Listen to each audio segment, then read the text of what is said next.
Probably in terms of writing and linguistic awareness, they were a combination, firstly, of W's, P.G. Wodehouse, Oscar Wilde, and Evelyn Waugh, the British novelist. That's a male Evelyn, by the way.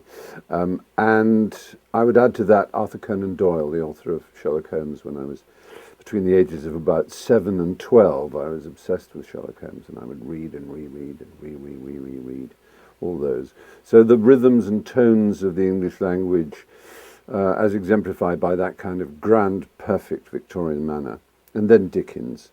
But it was really Oscar Wilde who awoke language in my head in a way like nobody else.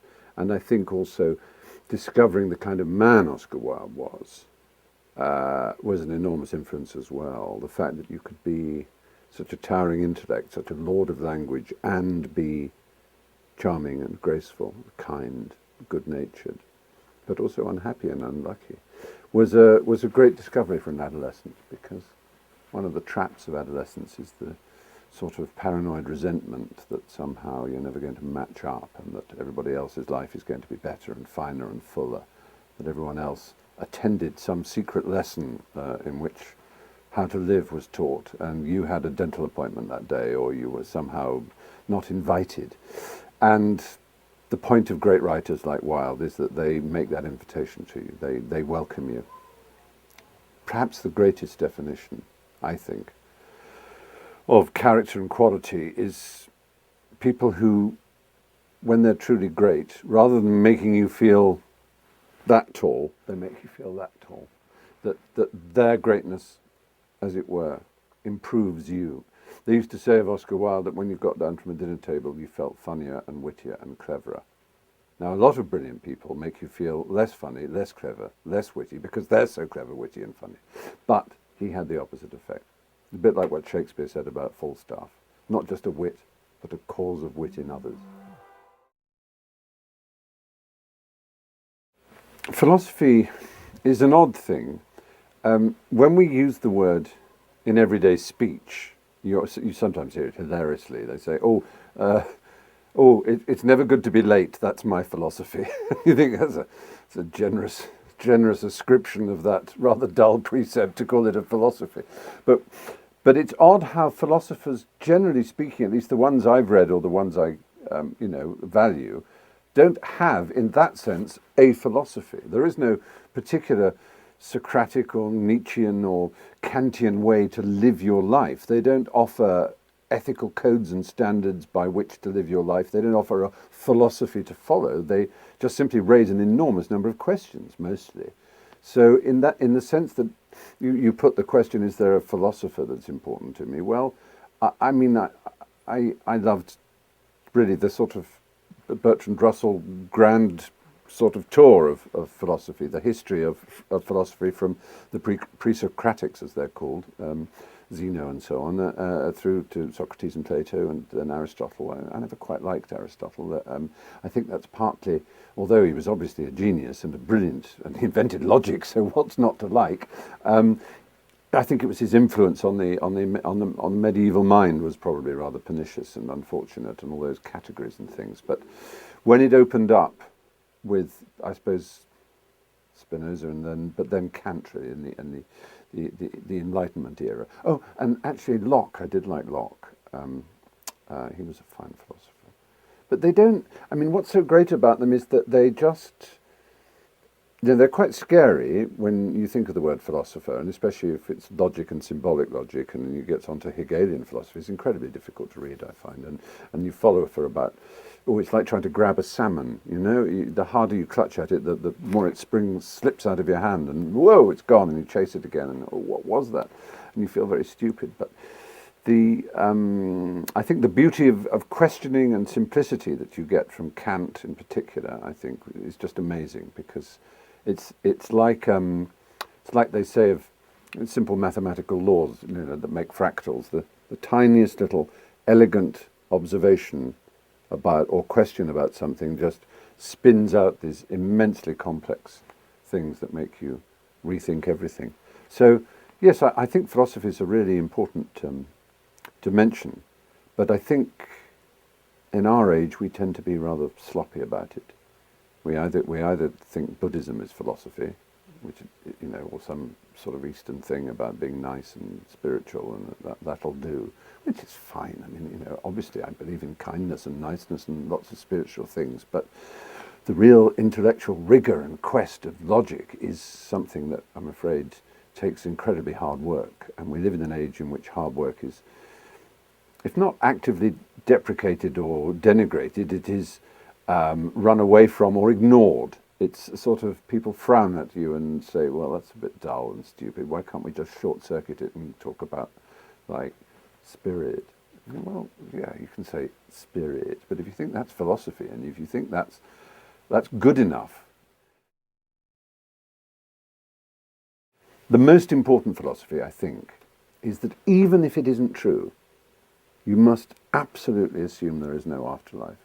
You cannot for 1 second, I think, abrogate the responsibility of believing that this is it. Because if you think you're going to have an eternity in which you can talk to Mozart and Schopenhauer on a cloud and learn stuff and, you know, really get to grips with knowledge and understanding, and so you won't bother now, I think it's a terrible mistake. It may be that there is an afterlife and I'll look incredibly stupid, but at least I would have had a crammed pre-afterlife, a crammed life. So to me, the most important thing is, you know, as Kipling put it, you know, to fill every 60 seconds with, no, what is it? To fill every unforgiving minute with 60 seconds worth of distance run, you know, absolutely. So that's all I'm saying, I suppose, is that there's no point wasting time being lazy. Though, of course, indolence in a divine way, axidy, has its advantages. Oh, shut up, Steve. Okay, next one. It's interesting. Atheism comes into rather a bad press, and I suppose I'd rather describe myself as a humanist. I don't believe in God. I don't believe there is a God. If I were to believe in a God, I would believe in gods. I think monotheism is the really ghastly thing. That is the absolutely staggering, to me, misapprehension. I can perfectly see why anybody might imagine that each thing that grows, each phenomenon that accompanies us on our journey through life, the sky, the mountains, the spirits of nature, I can imagine why man would wish to endow them with an inner something, an inner animus that they would call the god of that thing. I can see that. It's a beautiful and charming way of looking at it, and I can understand the Greek idea that there are these, you know, these principles of lightning or of war or of wisdom, and that to embody them, to personify them into Athena or Ares or whichever god you want, makes enormous sense. But to say that there is one only God who made it all and who is, you know, that is just, what? Why? Who said? Where? Come on.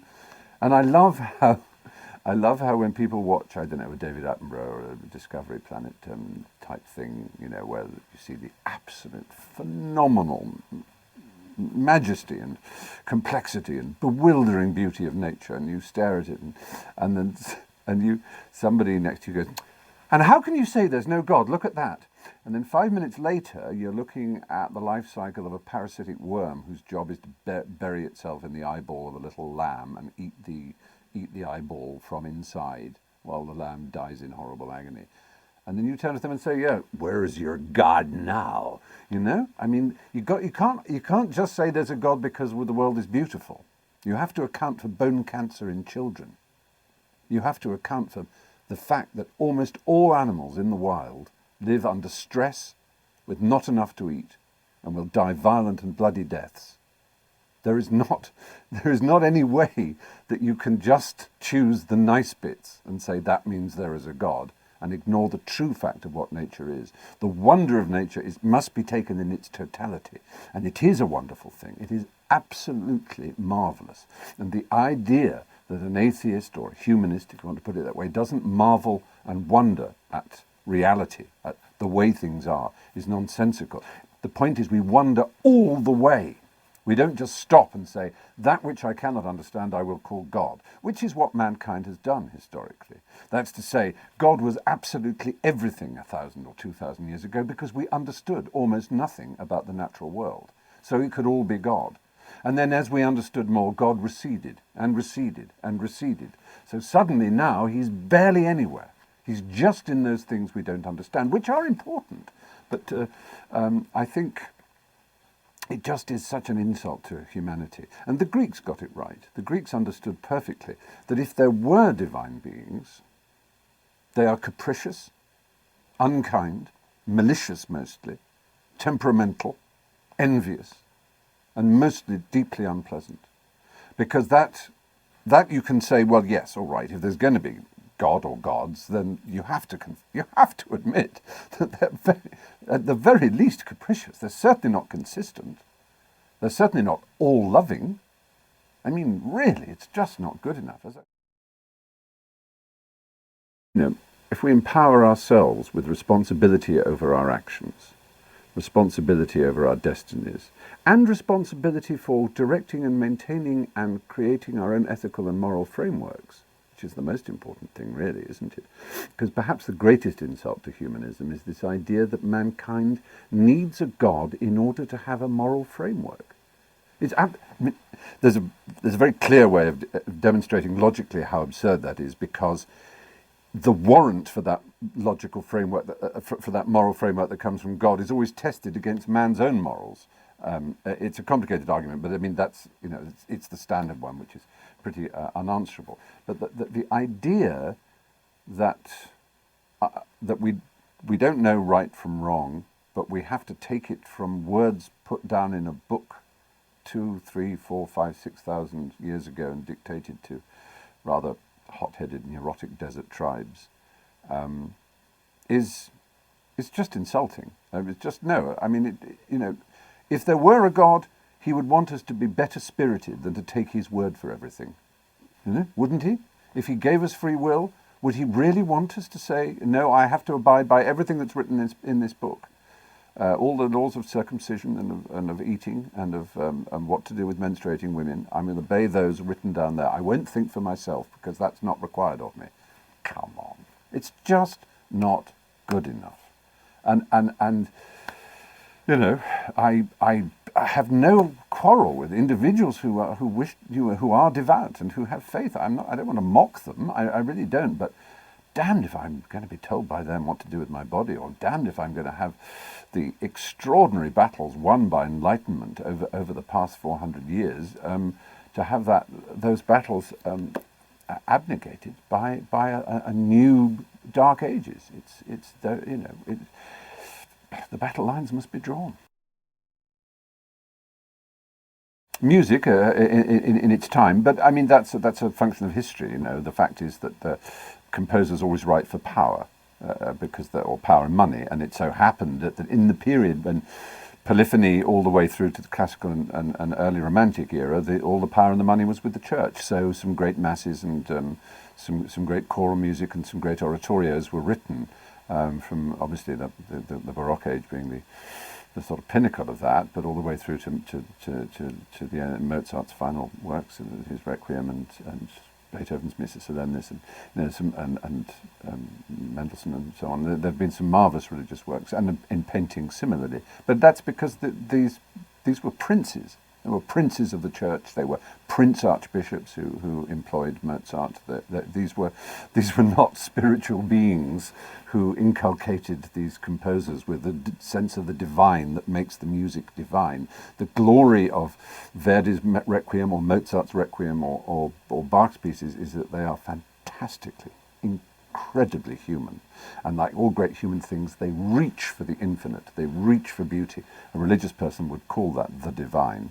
You could call it the numinous, you could call it anything else, but certainly that religion's been good for that, and good for architecture, because it has required enormous buildings for the shepherding of people in order to do the services, and they spend a lot of money on it, and so they're rather glorious buildings. You've got to hand them that. Did they make the trains run on time? No, they didn't do that. That's about it, really.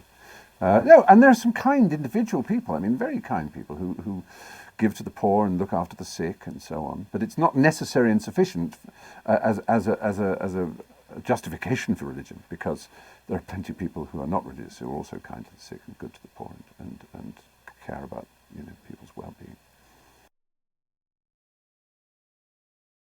Yes, oh, very much so. I mean, Trevor Huddleston and Archbishop Tutu from South Africa are two good examples who were both genuine men of their church, or obviously Huddleston is dead, but Tutu's still alive, and who both fought a terrible injustice and used all the authority of their position amongst their believers, but very bravely spoke out, sometimes against the wishes of the church hierarchies. Some liberation theologians who've some of them mad communists, some of them just decent liberals who fought against the hideous doctrines of the Roman Catholic Church, for example. And there are individual voices who are raised in conscience against the bureaucracy and the dogma and the doctrine of the churches. And, certainly, of course, individuals Bonhoeffer, for example, in Germany, the Lutheran minister who spoke out against Hitler. Of course, there have been good and fine religious people, and the Dalai Lama seems rather charming. I don't know. It's terrible. I don't want to come over as some terrible anti-ecclesiastical figure, but. No. I came from what on the surface would have looked like a very typical English family, in as much as, I say typical, one that an American might regard as typical. It was a country house with gardeners and nice staff, and it looked rather grand. And I was sent away at the age of 7 to a prep school, which is in England is from 7 to 13 is a prep school, and sent away to boarding school 200 miles from home. And that's was a very traditional English, what you might call upper class, upper middle class sort of education, where I received a very classical education. My parents were marvellously educated people. They're both university educated, both brilliant scholars in their own way. My father a physicist, my mother a historian, but not absolutely typical of the class, because my mother's family is Jewish, Eastern European Jewish, and she was actually born in Britain, but her sister was born in the family area, which is now Slovakia, but which was Hungary and indeed for a short time Czechoslovakia. And so there was that sort of mixture, that rather exotic mixture, the mother's family of people who talked about food, which is a very un-English thing to do back in the 60s when I was growing up, and who had that kind of exotic accent and all those things. But they weren't Judaic, they weren't religiously Jewish, they were just proud to be Jewish Jews, and there were plenty of them in Israel. Those who'd survived the Holocaust were in Israel, or mostly in America. And so, in that sense, it was an idyllic childhood. If you love me looking at the house and looking at how lucky we were, it looks fantastic. But of course, the childhood is what goes on inside your head, not nothing to do with what goes on outside. So it was the usual sticky mess of adolescent Sturm und Drang. Always closest to my mother, because my mother is an extraordinarily warm and unbelievably friendly and lovable person. People are genuinely astounded by her positivity. She's just the most smiling person people will have met. And so that, obviously gave closest warmth. And my father was rather remote. I thought of him, I wrote about this in my autobiography, that I thought of him as Sherlock Holmes. He was similarly a deeply rational man, unbelievably brilliant, because of his physics and his mathematics, and also music. He was as a young boy, he was a chorister at St Paul's Cathedral, and he played the piano beautifully, and his musical understanding is very fine. But a sort of great intellectual rigor. He seemed to us as children, to my brother and my sister and myself, as quite cold and quite forbidding, quite frightening. He worked incredibly hard. He worked at home. The stable block of the family house, which was a very large stable block indeed, he'd converted to his laboratories where he worked, and so he you know, we never had the pleasure of him being out of the house, and or he was inside the house in his study working, you know, working, and we never quite knew where he was, and if we made a noise, we felt the sort of thunder rumbling. So he was quite a scary man. Now, of course, on very easy and fine terms, but it was a difficult thing. What makes a good family? Well, I suppose, well, obviously love. Love lubricated often, I think, by humour. I think a family that can laugh at each other and that tease themselves and who are able to be jolly with each other, I think is the key. Humour is, you know, like a dog's tongue, or a dog's nose rather, it should be cold and faintly wet, and a vet will tell you that's a sign of a healthy dog. I think our equivalent of a cold, wet nose is humour. Families where there's not much laughter, I think, are signs of some sort of dysfunctionality or sickness. Maybe if there's too much laughter, it's dysfunctional too. Who knows? Families are so different. I've never met anyone who says that they come from they thought they lived in a normal family. As children, everyone thinks their family is weird and they're upset by the weirdness of their own family. It is a peculiar thing we're asked to do. That I think G.K. Chesterton put it that it is an onerous responsibility that, having been dropped by the stork down a random chimney and unwrapped, we are invited to get on with the set of strangers who peer down at us. I mean, because although, yes, we share the DNA, you know, they are physically of our flesh and we are of their flesh, nonetheless, we didn't choose them. They are a set of strangers. There's this man here, and we should call him Daddy, and there's this woman here, we should call her Mummy. This girl here, I should call my sister, and this boy here, I should call my brother, and we are somehow bonded for life.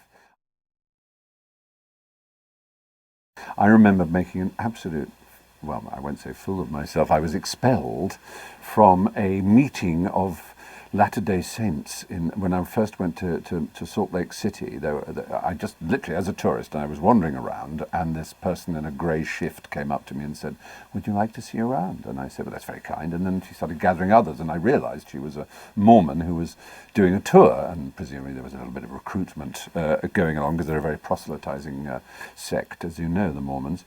Anyway, but she gave us a good tour, and we saw this tabernacle here and this here and so on.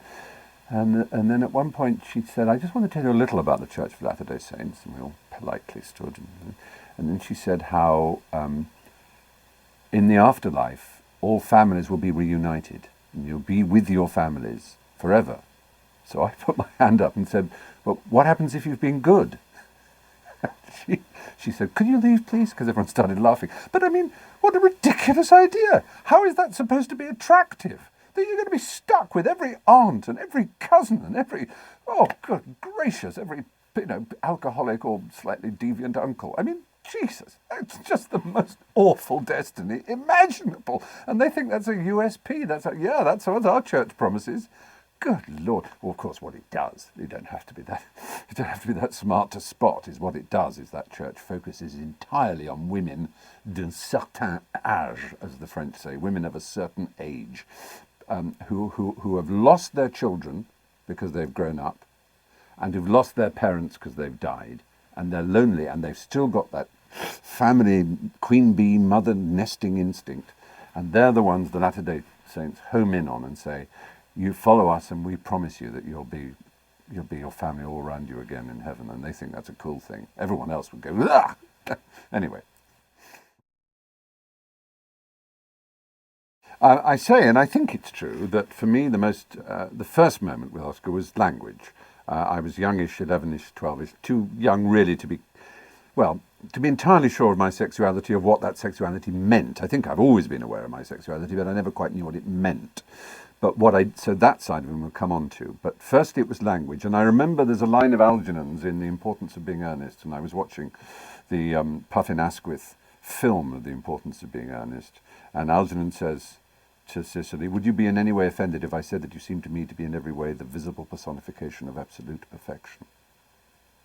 And I leaned forward, and there were no videos and instant pauses on TiVo in those days, and I replayed it in my brain. Would you be offended if I said that you seem to me to be in every way the visible personification of absolute perfection? And I thought, how unbelievably beautiful. The swing, the balance, the rhythm, how clever to make a sentence that's all full of Latinate words ending in ation, to make that sing and poetical, because mostly in the English language, the words that are lyrical and beautiful are not words like the personification. They're rather technical, clumpy words, but just simply by colliding them together, it's funny and beautiful and breathtaking. And I'd known that you could use language to say, can I be excused, I need to go to the men's room. I knew that you could use language to say, I want some more. I knew that language had that function, but the idea that it could be used to dance, that it could be used to delight, that it could be used to enthrall quite so magnificently was new to me.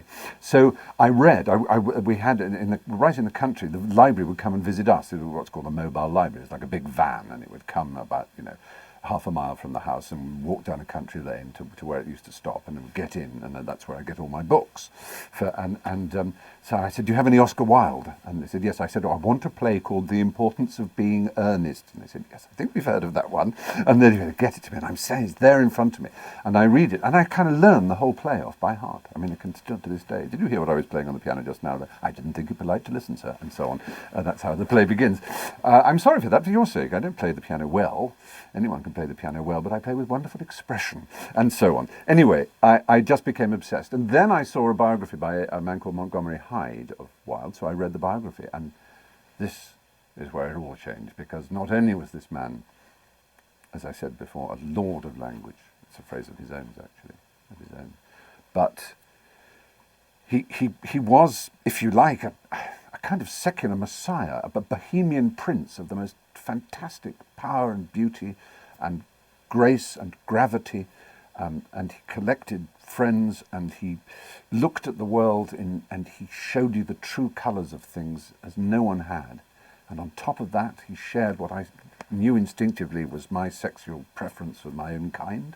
And not only that, but it caused, of course, him the most appalling suffering. He was despised and rejected of men in the most terrible way. And then when I read De Profundis, the letter he wrote to Lord Alfred from Reading Jail, I think it was perhaps one of the most extraordinary moments of my life. Now, of course, like a lot of people in my generation, that meant I grew up with a sense of doom being allied to sexuality. That there were no literature and biography offered no examples of happy endings for homosexual people. Gay wasn't used then. So I had an immense and obvious sense of the fact that my life would be doomed, would be fatal, and would probably end in prison or in shame and something horrible. But the knowledge that I would be joining Oscar Wilde, and then after that, of course, through bibliographies, you find out other people, André Gide or whoever, Michelangelo.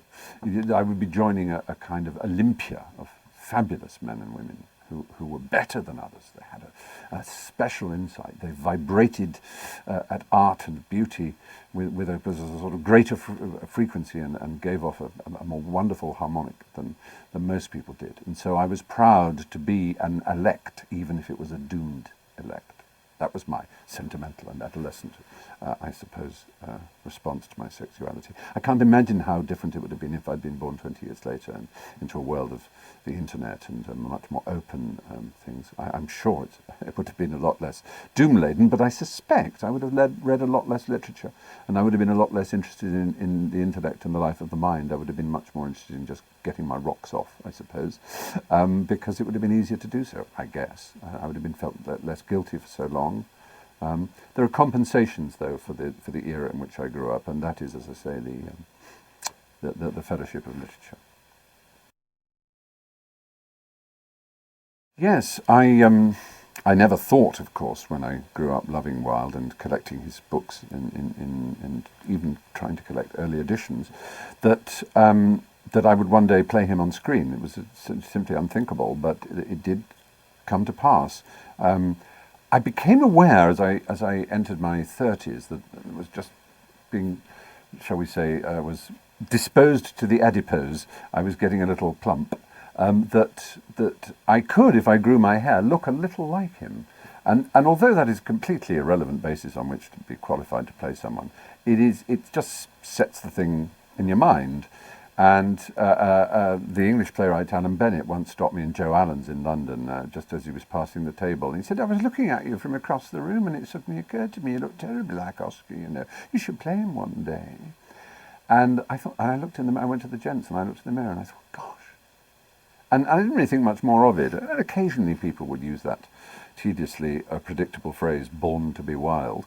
And then suddenly I was approached by Julian Mitchell, the writer, and Brian Gilbert, the director, and Mark Samuelson, the producer, who had this project, and saying, would I play Oscar Wilde? And it was overwhelming. And what was even more overwhelming was they had as a consultant this wonderful, charming man called Merlin Holland, who was Oscar's grandson, who was younger than Wilde was when Wilde died, and that connects us to it. It just so happens that Wilde's younger son, Vivian Holland, married very, very late and had a very late child, and hence Wilde's grandson lived, you know, as I say, was in 100 years after Wilde was Wilde's age, which is rare. So anyway, that seemed so exciting and marvellous, and I prepared it. I read as much as I could, of course, but nothing can prepare you for the I don't know, every day getting up and worrying about whether or not you're going to let him down. I mean, the one thing I was absolutely determined was that that Wilde was not just a sort of epigram factory, just a machine for spouting bon mots and witticisms in a camp, brittle, peacocky manner, going, oh, how too utterly utter. That everyone who described him described the mellow gravity of his voice, the seriousness with which he looked into your eyes, which is what made him so funny, because he, you know, everything he said was said as if it was absolutely true. So when it was a dazzling paradox or a marvellous aphoristic turn of phrase, literal turn of phrase, you know, where the thing is inverted, you know, like, you know, work is the curse of the drinking classes. He didn't say it in inverted commas as if he knew it were a joke. He said it as if he had just seen it as a truth. And that made it funnier, but it was also part of his whole manner, is that there was a direct simplicity about him, not an arch campness, which is... So even if I was hopeless, I hoped the one thing I could set straight about Wilde was that. So that was a heck of a feeling. Another side to him is, of course, naturally people think of him as a gay martyr and a gay icon and a gay symbol for the age, but he was a marvellous father until he wasn't, until, of course, he created such a scandal, or it was embroiled in such a scandal that obviously it was disastrous for his family, and that betrayal was not a piece of good fatherhood. But while he was a father, he was a kindly father, a loving father, and he created one of the greatest gifts to children that there ever was, which is his fairy stories, which I don't think are well known enough. I think they rank absolutely with the Grimm fairy stories and the Hans Christian Andersen fairy stories. They're marvellous tales. They have all his qualities and something extra. Greatness of heart and a beauty and a charm and an amazing, I think the word is proleptic, a sort of prophetic vision almost of what suffering and pain and sacrifice he would go through, although they were written at the height of his happiness and his riches and his popularity. There is a sort of doom in the way the stories play out, which is quite staggeringly, as I say, proleptic. I suppose, I mean, yes, Wilde teaches as much that even from 120 years in the past seems as true as ever it was. He wrote marvellously in his essay, The Soul of Man Under Socialism, about the press. In medieval times, they had the rack. Now we have the press. I think he predicted really quite brilliantly the enormous growth of the press, the impertinence of the press, how wrong it was that the emphasis on the press was on the individual lives of private people rather than on sharing truth and beauty and innovation. And I'm afraid I don't really enjoy the press at all. I like to know what's going on in the world, but that's a very small part of what the press delivers. So I haven't read a newspaper for 15 years, I think 12 years, certainly. Certainly not a British one. I just don't, and I find I get on with them without them incredibly well. It is actually not just that it makes me less unhappy, it actually makes me actively happier. It's as if some huge weight is rolled off me not not to read the opinions of others. And I can quite understand why others wouldn't want to read the opinions of me. And they don't have to. And that's the beauty of it. Is let's not... but there is a sort of, I think, Wilde understood, but there's a sort of furious anger in a certain class of journalists that they're not being heard. Even though they have access to every one of their readers, the fact that someone else isn't listening or isn't paying attention drives them slightly potty, and they actually want to bellow their malice into the ear of the person to whom it's directed. And if they felt that person wasn't getting it, it would really annoy them, because they want to hurt. They actually want to hurt people. And that's unfortunate. I just don't want to be a part of it. And the thing was, I was a part of it. I'm really not speaking as some giant noble spirit who is easily wounded and must be sympathised with. I was a journalist or at least a columnist, which is what my objections. I had no objection with news gatherers. I was a columnist for several years for the Daily Telegraph in England, which is the most successful sells the most copies, at least, of the broadsheets of the serious newspapers.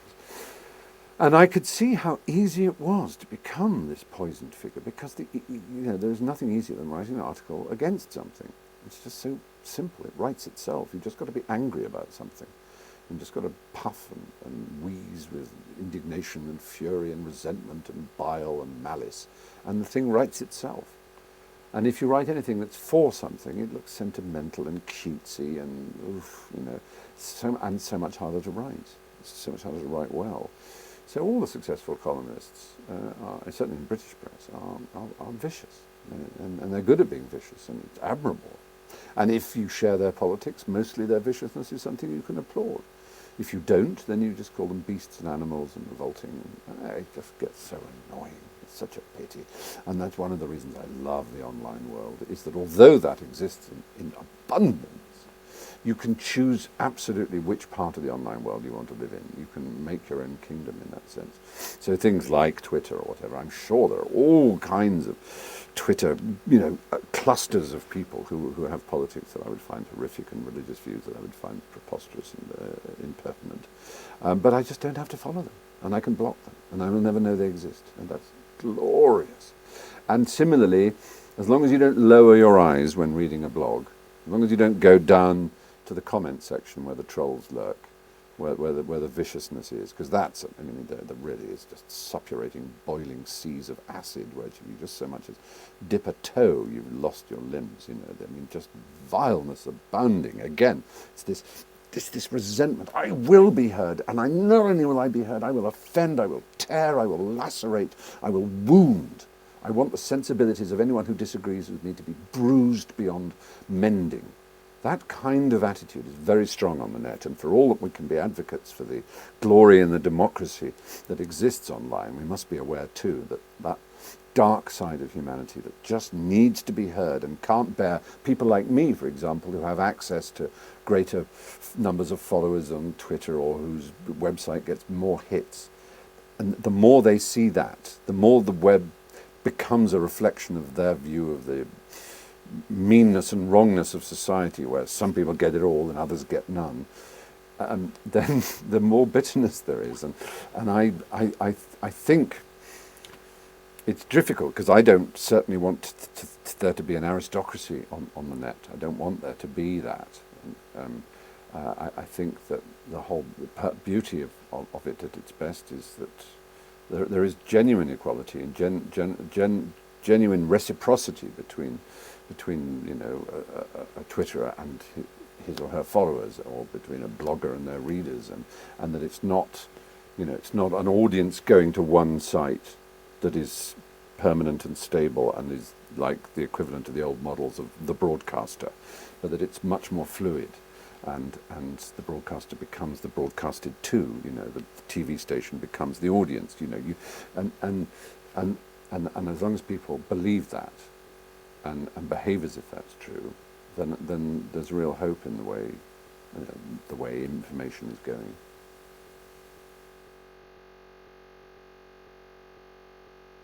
Who was my first love? Well, I shan't give you his name, because that's unkind. And he's married and has children, and I wouldn't want to embarrass his children.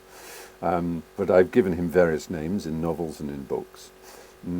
Like a lot of first loves, certainly first loves for sensitive people such as I was then. I guess I have what Martin Amis called the primary writer's arrogance of assuming that my experiences are common to everyone else's experiences. Sometimes it is true. Mostly one hopes it's true, and therefore that's what one likes in a writer. You think, oh, I feel that too. Just occasionally you might express a feeling and everyone goes, what? Then it's very embarrassing. But I'm assuming that most people, their first love when they're a teenage, that unbelievable hole that opens up inside them of longing and yearning, of pain, of joy, that huge, great bundle of toxic emotions and allied to beauty and opening out into nature and to glory and suddenly connecting you with every love poet and every love song ever written, that explosion in my head and heart will never be matched. You can never hope to recapture the first fine careless rapture, as the poet put it.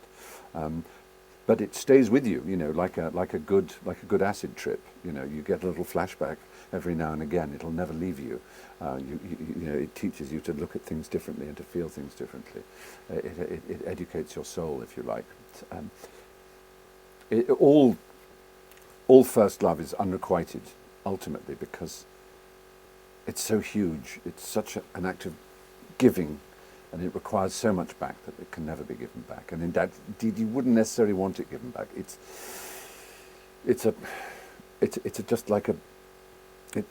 is like an atom bomb. It is like all the energy of who you are and who you want to be and what you love and what you hope to be explodes, and it is impossible for a single human being to offer that back to you in a mutual way. It would be like matter meeting antimatter. It's sort of almost important that what you do is worship and yearn and long.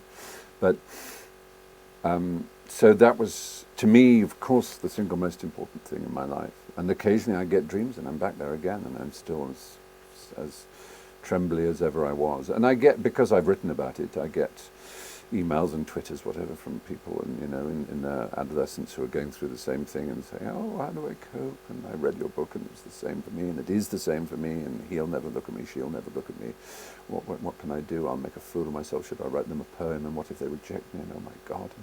And I read that and I also weep at these vast sagas, these romantic sagas that are played out in every school, in every village, in every town, in every country in the world. It's going on. There's all this mass of emotional energy just spreading outwards, and some of it ends terribly unhappily. So, the only thing that saddens me is that I suppose the default community attitude of kids is to suppress it and to smother it and to pretend it isn't there and to be ashamed of it. Not because it's transgressive, because it's gay necessarily. It's just as problematical if it's straight. It's nothing to do with that. But because the schoolyard attitude is that you don't talk about these things. There's no, you feel all this emotion, but the language for it is forbidden. Really, you just don't do it. Unless, I think girls are probably better at it, and maybe the online community helps with it. Chat rooms and things, you can express yourself. But generally speaking, boys of 15 and 16 are much more interested in sport, or even if they're not more interested in sport and their soul is yearning, they're not going to say it. And if only they could, it would be good. I suppose ask whether you're looking to be loved or to love, or whether you really do, because I think the risk of the risk of using the parallel of the slightly vulgar and carnal parallel of the gay community, as it's amusingly called. Why don't straight people have a community? Why don't you say so? So what's the view in the straight community of ... I don't know why people... Anyway, there's this thing of tops and bottoms, which I find completely ridiculous and nonsensical. Anyway, the idea of passive and active is an obvious thing we can sort of grasp the point of. And I think, but emotionally more importantly, there is an equivalent of that. It may be there are some 50-50 people in the world who want to give love and receive love in equal measure. But most of the problem I see amongst friends, and I've experienced amongst myself, is when people haven't accommodated the inequality that they want. They haven't understood that their partner wants to give more love and receive less, or they haven't understood that their partner wants to receive more but sort of give less. You know what I mean? And as long as they fit in what they, then it's wonderful. But I think people talk about one love, but there is the need to love and the need to be loved are not the same thing. And I suppose and it's working that out is part of growing up.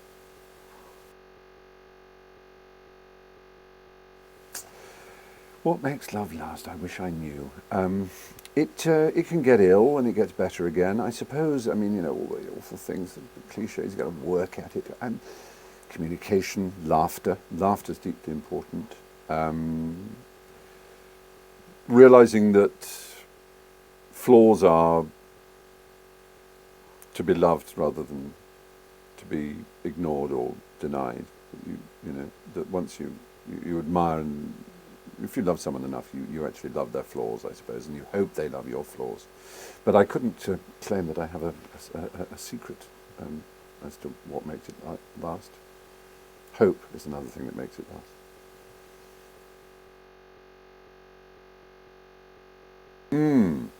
Yes, I was first diagnosed, actually not to my knowledge, as being possibly bipolar when I was about 15. I didn't know this until much later when I made a documentary about my life as a manic depressive or someone with bipolar disorder, whatever you choose to call it. An uppy-downy, mood-swingy kind of guy. In fact, technically, I believe the correct diagnosis for my condition is cyclothymic, which is also known as bipolar light in America, which is rather nice. It makes it sound like a variety of cola. But bipolar disorder is a mood disorder rather than a personality disorder, such as that might mean anything to anybody, but I think we all kind of get what that is. To me, mood is the equivalent of weather. Weather is real. That's the important thing to remember about weather. It is absolutely real. When it rains, it rains. It is wet, you get wet. There's no question about it. It's also true about weather that you can't control it. You can't say, if I wish hard enough, it won't rain. But it's equally true that if the weather's bad, one day it will get better. And what I had to learn was to treat my moods like the weather. On the one hand, denying that they were there and saying, I'm not really depressed, because why should I be depressed? I've got enough money, I've got a job, people like me, there's no reason to be depressed. That's as stupid as saying there's no reason to have asthma or there's no reason to have a measles. You've got it. It's there. It's not about reason. You don't get depressed because bad things happen to you. That's getting pissed off and annoyed. That's reasonable. Someone hits you in the face, you go, ow. But depression is something that happens like weather to you, inside you. And it's not about, it can be triggered by something unfortunate, but it isn't, it's not enough to talk yourself out of it by saying, but I shouldn't be depressed because I've got people who are nice to me, which is frustrating for people outside who go, don't be depressed, everyone loves you, you're really happy, you've got a good life. Yeah, I know, that's what's so depressing, I can't help it. But once you, no, it's not a solution, but anyway, it's very important at least to get that stage of it out of the way, is to recognize it as a mood disorder, as something that is akin to weather. But the nature of manic depression or bipolar disorder is it's bipolar, it is two poles. It's not just depression. The point is that there is this other side to it. You have a depressed mood, you have an elevated mood, known as mania, which is the manic side of manic depression. And these are hypomanic or hypermanic states in which you can be grandiose, you can be absurdly extreme in your optimism, in your creativity, in your energy. You go for ages without sleep. You can be sexually promiscuous. You can be a shopping addict. People have different ways in which their elevated moods are expressed, and they talk 19 to the dozen. They can't stop thinking. Their mind races. They think they can solve the problems of the world. They think they have a unique insight. It can be a very blissful and exciting and extraordinary state of mind to be in. And then comes the crash. the problems of it are manifest and intense. One is that most people outside, family and friends, are more annoyed and more uncomfortable at the manic phase than at the depressed phase. A depressed person you can deal with because all they want is just sit there and they want to be in the dark in the bedroom, sleeping and not doing any work and just hating themselves. And as long as they're not, really considering suicide, as long as the pain isn't that bad, then you can manage them. Whereas a person in an elevated state is just unmanageably annoying. They won't stop talking. They won't stop jigging their knees up and down and getting excited and talking about things and changing things and retidying rooms and like that. So it can be a very frustrating for people around you. At its worst, it can be very dangerous. It can obviously suicide is the downside of depression. I had several suicide attempts in my life, but also.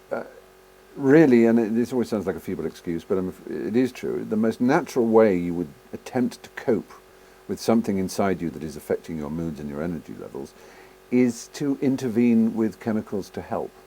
And because medical science hasn't come up with pharmaceuticals that do it particularly well, you tend to reach for the chemicals that are outside the pharma counter, i.e.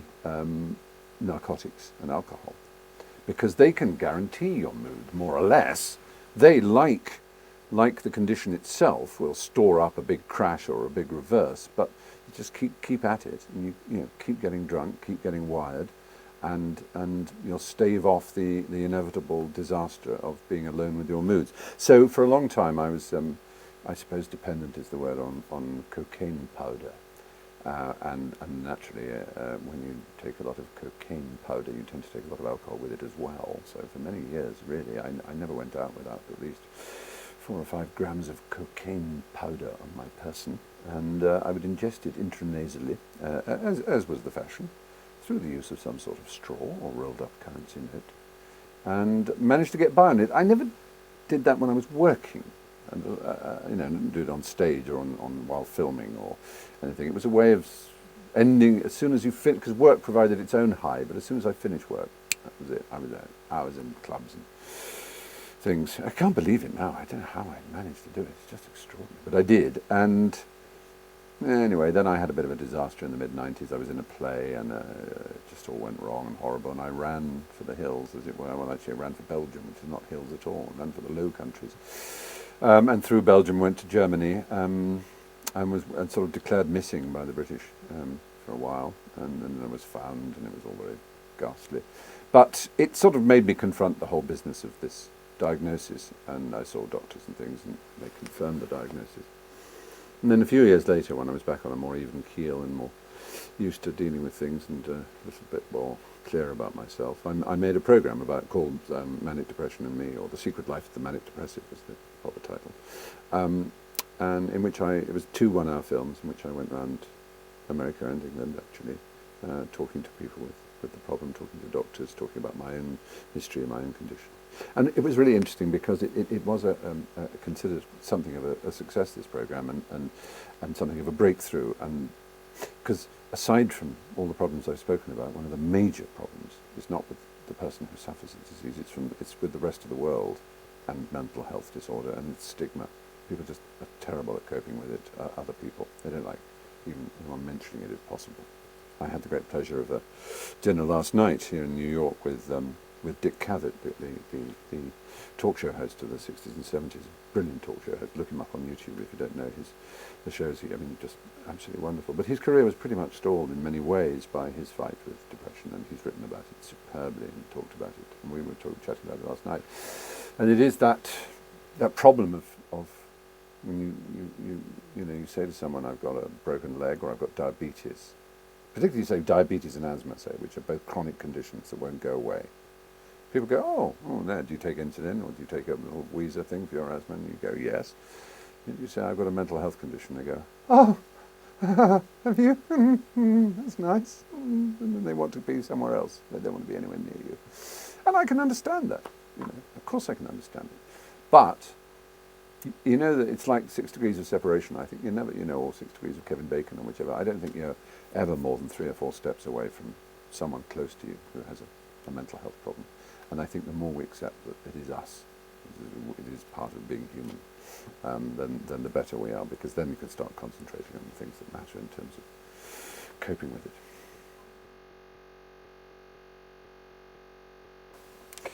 It's a really it's a really tricky business, that of diagnosing children. On the one hand, it's very good if the diagnosis is sound and you believe in it, to spot the early signs of what could be a very difficult growing up for a child. On the other hand, to give Ritalin or powerful antipsychotic drugs to a child as young as 4 or 5. I spoke to a professor of psychiatry at Stanford University, who's one of the leading people in his field, who is quite prepared to diagnose very young children as being bipolar, not just ADHD and things that we're used to in children.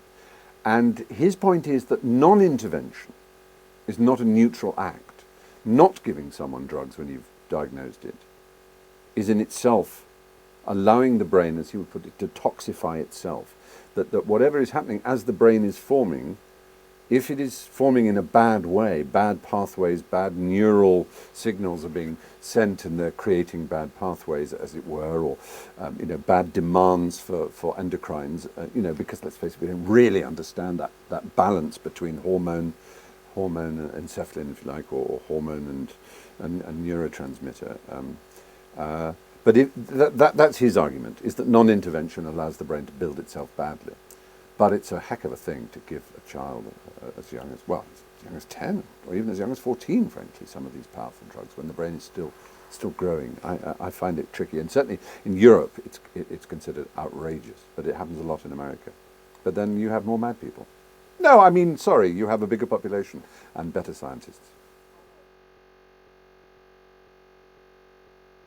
Yes, I'm always asked, what was your favourite city? What was your favourite state? City? Well, I love New York. I just adore it. I do like Chicago, but I think if I could choose any city to live in, I'd probably choose San Francisco, not just because of the beauty of San Francisco itself, it's a great town, but because of its nearness to Northern California generally, and there's so much in Northern California, right up through to the Sequoia National Park, up to Oregon, the Oregon state line, and down below in also Big Sur area and the vineyards, and that part of America is just simply unbelievable. So I would probably say the favorite city is San Francisco, and maybe Northern California, if you call it a separate state. It's SoCal, as they call Southern California, has its charm too. But I loved Kentucky, actually. I loved South Carolina, the lowlands of South Carolina, Beaufort.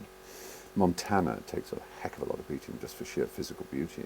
But all of New England is wonderful. New Hampshire, Maine people are so great. Mainers were lovely. Down east as well, which is the absolute...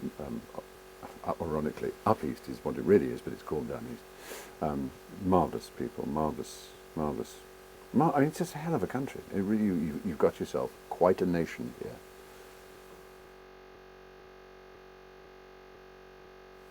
The worst career advice I've ever gotten, well, is to do something because it paid more money. I mean, I know it sounds obvious and cheesy, but it's just, if you've got two jobs and one pays a lot more than the other and they seem the same, maybe you go for the one with the more money. But even then, I just think toss a coin. Because if you go for it for the more money, somehow you always end up paying more in terms of ease and peace of mind. Of course, one does things just for money. And everyone knows that when you do a commercial, you're not doing it because it's a statement of personal belief. But it's a fun film. You try and choose a commercial, TV commercial that's good, is made by good, nice people, and it's a product that you're perfectly happy to be associated with. But obviously you do those in order to earn time to do other things. But no, I don't think I've ever been given disastrous advice. We've mentioned some of my heroes. Oscar Wilde is certainly one. I like people who are as unlike me as possible, which is not an expression of self-disgust or self-hatred, but it's just that, you obviously particularly admire things that you recognize yourself as not having. So ornery artists, people who speak their mind and don't care who knows it, because I fear that one of my greatest faults is my desire to please all the time and my dislike of offending people. I think it's a good thing in many ways. I'm not absolutely attacking my own instinct for politeness, but I think I admire artists who just speak out or who are strong. So it's very hard I name them, I'll go home thinking, why didn't I name this person or that person? And obviously the usual suspects of the, your Mandelas and your whatnots. How can you not admire them? But also, and this will sound sentimental, people who live quiet, ordinary lives of unremembered kindness. People like my brother. I mean, I'm not saying he's ordinary; he's remarkable. But he's a reminder to me of the just the virtues of being a good person.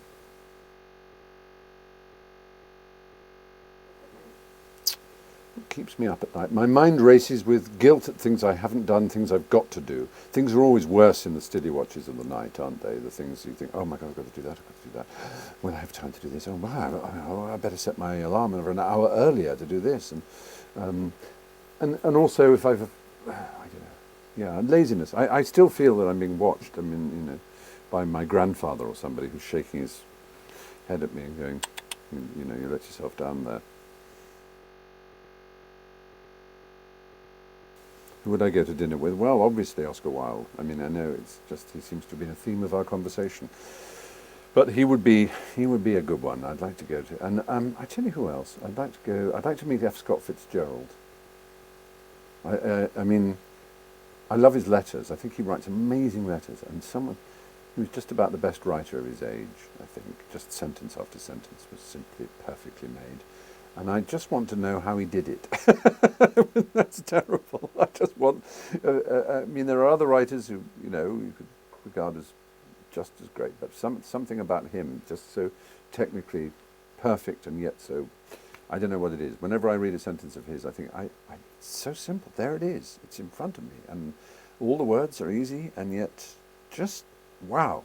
And from his letters that he did work very, very hard at it, but I just want to know where it came from.